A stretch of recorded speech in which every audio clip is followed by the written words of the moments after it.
Senator from Illinois. Senator from Illinois.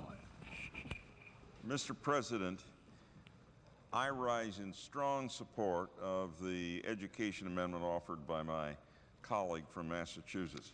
I glanced through this 2-volume reconciliation thing this morning, and I found all kinds of things. Here's a provision for the Hetch Hetchy Dam. I have no idea where the Hetch Hetchy Dam is or what it means. It has very little significance for the future of our country. But what does have significance for the future of our country is what we're doing in the field of education. The presiding officer may be too young to remember the GI Bill after World War II, but there was a fight on the GI Bill. The American Legion, to their credit, said, let's have educational benefits as part of the GI Bill. The other veterans organizations said, let's have a cash bonus for veterans. Fortunately, the American Legion prevailed, and we put the money into education, and we lifted this nation. Now we face the same choice. Do we have a tax loophole here that's being put in, and which the Kennedy Amendment says, let's not put that tax loophole in, or do we put the money in education? And the Kennedy Amendment says, let's put the money into education. I would like to address specifically the question of direct lending. And let me say to my colleagues on the Republican side, this is not a Democratic idea. The first person to suggest it is Congressman Tom Petri, a Republican from Wisconsin. My co-sponsor of this legislation in the United States Senate was Senator David Durnberger, a Republican from Minnesota. And when he was approached and said we ought to have the free enterprise system work and have the banks and the guarantee agencies profit from it, Dave Durnberger said, this is not free enterprise, it's a free lunch. And that's the reality. There is not a school in the country, not a college or university, that is on direct lending that wants to go back to the old system. Colleges and universities like it. The students like it. Taxpayers like it for reasons I'll get into in a minute. And for my colleagues on the Republican side who say we like to do away with paperwork, I've heard speeches on both sides on that. Every college and university says this does away with all kinds of paperwork. This is a chance not just for a speech, but for a vote. If the colleges and universities like it, if the students like it, if it is good for the taxpayers, why are we limiting direct lending? My friends, the only beneficiaries are the banks and the guarantee agencies and their lobbyists. And we've just seen in the newspapers that the banks have record-breaking profits. If we want to have a bank subsidy bill, let's call it that. But don't put the name of student assistance on it. Let's not play games. Who are these people who are fighting direct lending?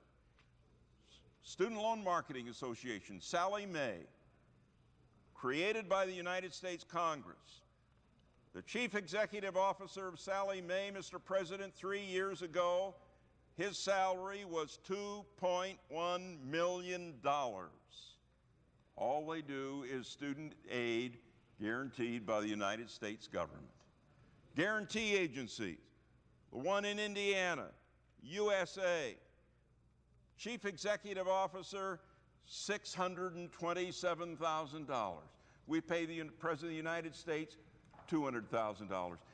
And that one guarantee agency is spending $750,000 on lobbying on this. We face a choice. Are we going to help students and parents and taxpayers, or the banks and the guarantee agencies?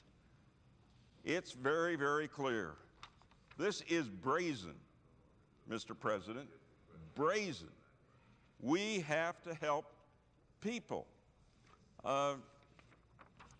Indiana University says 90% less paperwork with direct lending, 25% fewer errors, easier adjustments, faster disbursement. I've heard a lot of talks about unfunded mandates around here. This is an unfunded mandate you're imposing on colleges and universities.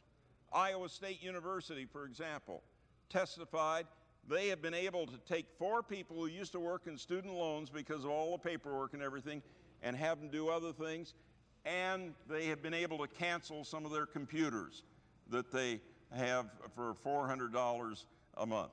If I may have one more minute, Senator Kennedy. It is very, very clear what the public interest is. Banks cash in, taxpayers lose on loan program, USA Today says. Government employees, oh, we hear a lot. Let's simplify. This is what we are told. 500 employees, direct lending, 2,500 government employees, and that does not count the guarantee agencies here.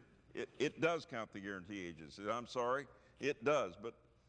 And then here's what CBO says. The 20% cap that is in here right now.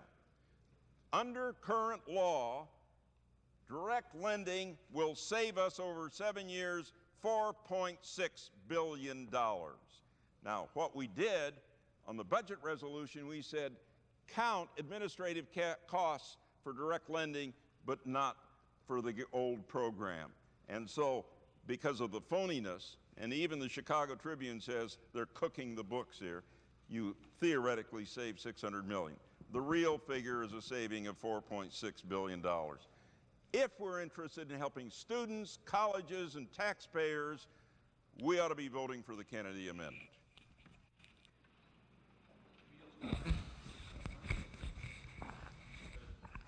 President, I would yield 10 minutes to the senator from Washington.